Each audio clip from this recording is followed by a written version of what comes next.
नमस्कार मित्रांनो, आपलं स्वागत आहे किसान कॉर्नर या यूट्यूब चॅनलवर. मित्रांनो, राज्यातील शेतकऱ्यांसाठी एक आनंदाची बातमी आहे. मित्रांनो, 2024मधील खरीप आणि रब्बी या दोन्ही हंगामातील पीक विम्याचे वाटप आता सोमवारपासून हे सुरू करण्यात येणार आहे.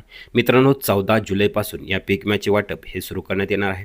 मित्रांनो, यामध्ये जर पाहिलं तर खरीप हंगामामध्ये अनेक शेतकऱ्यांना या पीक विम्याचा लाभ देण्यात आलेला नव्हता. तसेच रब्बी हंगामातही अशीच काही परिस्थिती होती. मित्रांनो, यामध्ये जर पाहिलं तर 4 जिल्ह्यांना या पीक विम्याचा लाभ हा सर्वाधिक देण्यात येणार आहे. तर या 4 जिल्ह्यातील शेतकऱ्यांसाठी एक आनंदाची बातमी आहे.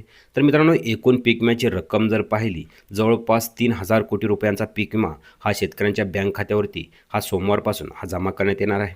तर मित्रांनो, यामधील कोणत्या जिल्ह्यांना या पीक विम्याचा लाभ देण्यात येणार आहे, तसेच या जिल्ह्यातील कोणत्या शेतकऱ्यांना या पीक विम्याचा लाभ मिळेल, तसेच या पीक विम्यासाठी कोणत्या पिकांना यामध्ये हा पीक विमा देण्यात येणार आहे, तसेच कोणत्या महसूल मंडळे या पीक विम्यासाठी असतील, ही सर्व माहिती आज आपण या व्हिडिओमधून पाहणार आहोत.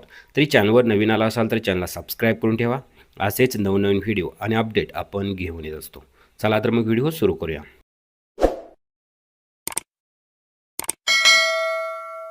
मित्रांनो, राज्यातील शेतकऱ्यांना आर्थिक सुरक्षा परवडणाऱ्या पीक विमा योजनाबाबत राज्य सरकारने एक महत्त्वपूर्ण पाऊल उचललं आहे. मित्रांनो, 2024च्या खर्चाच्या उर्वरित भाग तसेच 2025-26च्या खरीप हंगामासाठी सुधारित पीक विमा योजनासंदर्भात तिन्ही महत्त्वाचे शासन निर्णय म्हणजेच GR हे निर्गमित करण्यात आलेले आहेत. मित्रांनो, या अंतर्गत राज्य शासन आणि शेतकऱ्यांचा हिस्सा मिळून 275 कोटीपेक्षा अधिक रक्कम पीक विमा कंपन्यांना वितरित करण्यास मंजुरी देण्यात आलेली आहे. तर मित्रांनो, यामध्ये जर पाहिलं तर रब्बी हंगामात 2023-24 आणि 24-25मध्ये काही निधी मंजूर करण्यात आलेला आहे. तर राज्य शासनाने रब्बी हंगाम 2024-25 अंतर्गत पीक विमा योजनेअंतर्गत उर्वरित असलेला हिस्सा 207,05,80,776 रुपये हे विमा कंपन्यांना वितरित करण्यास मंजुरी देण्यात आलेली आहे.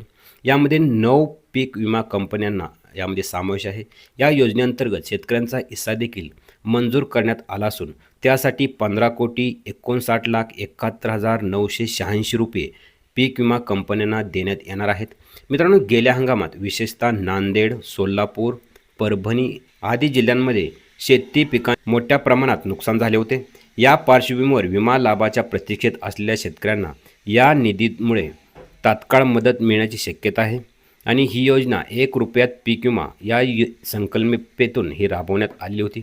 म्हणजेच मित्रांनो, 2024मध्ये ज्या शेतकऱ्यांनी 1 रुपयामध्ये पीक विमा घेतलेला होता अशा शेतकऱ्यांसाठी ही एक आनंदाची बातमी आहे. मित्रांनो, खरीप हंगाम 2025-26साठी पहिला हप्ता हा मंजूर करण्यात आलेला आहे. मित्रांनो, राज्य शासनाने खरीप हंगाम 2025-26 हंगामात राबवण्यात येणाऱ्या सुधारित पीक विमा योजनेसाठी पहिल्या हप्त्याची अग्रिम निधी जाहीर केला आहे. या योजनेअंतर्गत भारतीय विमा कंपनी आणि ICICI लोम्बार्ड या दोन्ही विमा कंपन्यांची निवड करण्यात आली आहे. या योजनेअंतर्गत शासनाने अंमलबजावणीसाठी 1,530 कोटी रुपयांचा पहिला हप्ता हा मंजूर करण्यात आलेला आहे.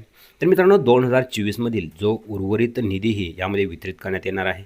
तर मित्रांनो, 2024मधील रब्बी आणि खरीप या दोन्ही हंगामातील या पीक विम्याचे वाटप करण्यात येणार आहे. मित्रांनो, या तिन्ही GRमध्ये जर पाहिलं तर 2024च्या शिल्लक असलेला हिस्सा म्हणजेच राज्य शासनाचा 260 कोटी आणि शेतकऱ्यांचा 15.60 कोटी रुपयांचा निधी देखील विमा कंपन्यांना वितरित करण्यास मंजुरी देण्यात आली आहे. यामध्ये यापूर्वी मंजूर झालेल्या परंतु वितरित प्रलंबित असलेल्या निधींची अडचणी दूर होतील आणि शेतकऱ्यांना वेळेत विमा लाभ मिळेल. मित्रांनो, यामध्ये जर पाहिलं तर शेतकऱ्यांना हा एक फार मोठा दिलासा आहे. मित्रांनो, राज्य शासनाच्या या निर्णयामुळे हजारो शेतकऱ्यांना यामध्ये मोठा दिलासा मिळणार आहे. तसेच विमा भरपाईची वाट पाहणाऱ्या शेतकऱ्यांच्या खात्यात लवकरच ही रक्कम जमा होणार आहे. तसेच सुधारित पीक विमा योजना आणि शेतकऱ्यांचा सहभागाचा हिस्सा शासनाने वेळेत वितरित केल्याने खरीप हंगाम 2025साठी विश्वासार्ह आणि पारदर्शक व्यवस्था उभारली जात आहे. मित्रांनो, सदरची योजना ही 12 जिल्हा समूहासाठी निवडलेल्या पीक विमा कंपन्यांमार्फत सन 2025-26 या एका वर्षाकरिता 80-110 कप व कॅप मॉडेलनुसार हे राबवण्यात येईल. त्यानुसार नुकसान भरपाईचे दायित्व संबंधित विमा कंपन्यांवर राहील. मित्रांनो, विमा कंपन्या एका हंगामामध्ये जिल्हा समुदायातील एकूण विमा हप्त्या रकमेच्या 110% किंवा विमा संरक्षित रकमेच्या बर्न कास्टनुसार येणाऱ्या विमा हप्त्याच्या 110% पैकी जे जास्त असेल त्यापर्यंतचे हे दायित्व स्वीकारतील. यापुढील दायित्व राज्य सरकार स्वीकारेल आणि जर देय पीक विमा नुकसान भरपाईची रक्कम जिल्हा समूहामध्ये एकूण जमा करण्यात येणार आहे. तसं मित्रांनो, विमा हप्ता रकमेपेक्षा जास्त असेल तर विमा कंपनी आणि जमा विमा हप्त्याच्या रकमेतील जास्तीत जास्त 20% रक्कम ही स्वतःकडे ठेवेल आणि उर्वरित विमा हप्ता हा रक्कम ही शासनाकडे विहित वेळेत ही परत करणार आहे. तर मित्रांनो, यामध्ये जर पाहिलं तर या शेतकऱ्यांसाठी 12 जिल्ह्यातील शेतकऱ्यांसाठी एक आनंदाची बातमी आहे. मित्रांनो, यामध्ये काही उदाहरणं आहेत. मित्रांनो, ते आपण उदाहरणं जर पाहिली तर जिल्हा समूहातील विमा संरक्षित रक्कम 1,000 रुपये असून बर्न कॉस्ट जर 15% आहे, तर विमा कंपनीने दिलेला विमा हप्ता 10% असून त्याप्रमाणे एकूण विमा हप्ता रक्कम 100 रुपये आहे. तसेच जमा विमा हप्त्याचा 110% नुसार विमा कंपनीने दायित्व रक्कम 110 रुपये राहील. तसेच विमा संरक्षित रकमेवरील बर्न कॉस्ट 15% नुसार एकूण विमा हप्ता जर पाहिला तर 150 रुपये राहील.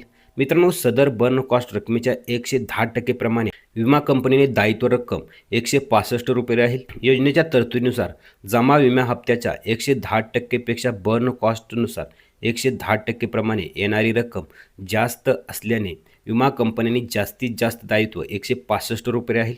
तसेच विमा कंपन्यांनी नफा मर्यादा तसेच जमा विमा हप्त्याच्या 20% प्रमाणे रक्कम 20 रुपये राहील. मित्रांनो, सदर उदाहरणाच्या आधारे जर खालील परिस्थिती जर पाहिली तर विमा कंपनी आणि राज्य शासनाचे दायित्व व नफा रक्कम ही पुढील प्रमाणे निश्चित करण्यात आलेली आहे. तर मित्रांनो, यामध्ये जर पाहिलं तर काही रक्कम ही कशा प्रकारे देण्यात येणार आहे.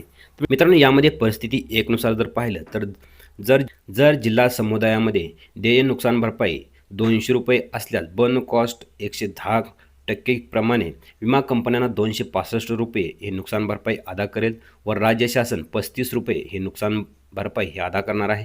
तर मित्रांनो, परिस्थिती 2 जर पाहिली, जर जिल्हा समुदायामध्ये देय नुकसान भरपाई 160 रुपये असल्यास बर्न कॉस्टनुसार 110 रुपये प्रमाणे विमा कंपनी संपूर्ण 160 रुपये नुकसान भरपाई अदा करेल.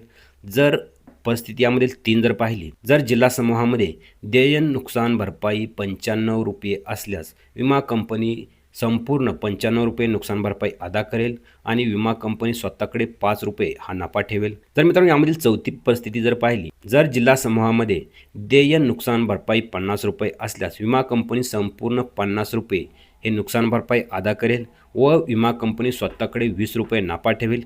उर्वरित 30 रुपये हे राज्य शासनाला परत करेल. मित्रांनो, अशा प्रकारे या पीक विमा नुकसान भरपाईची ही रक्कम ही जमा करण्यात येणार आहे. मित्रांनो, यामध्ये जर पाहिलं तर नांदेड, सोलापूर आणि परभणी या जिल्ह्यांमध्ये पीक विम्याचे वाटप करण्यात आलेलं नव्हतं. अशा जिल्ह्यांना लवकरच या पीक विम्याचा हा लाभ देण्यात येणार आहे. तर मित्रांनो, ही माहिती कशी वाटली नक्की कमेंट करून सांगा. भेटूया का अशाच नवीन आणि माहितीपूर्ण व्हिडिओमध्ये. तोपर्यंत जय हिंद, जय महाराष्ट्र.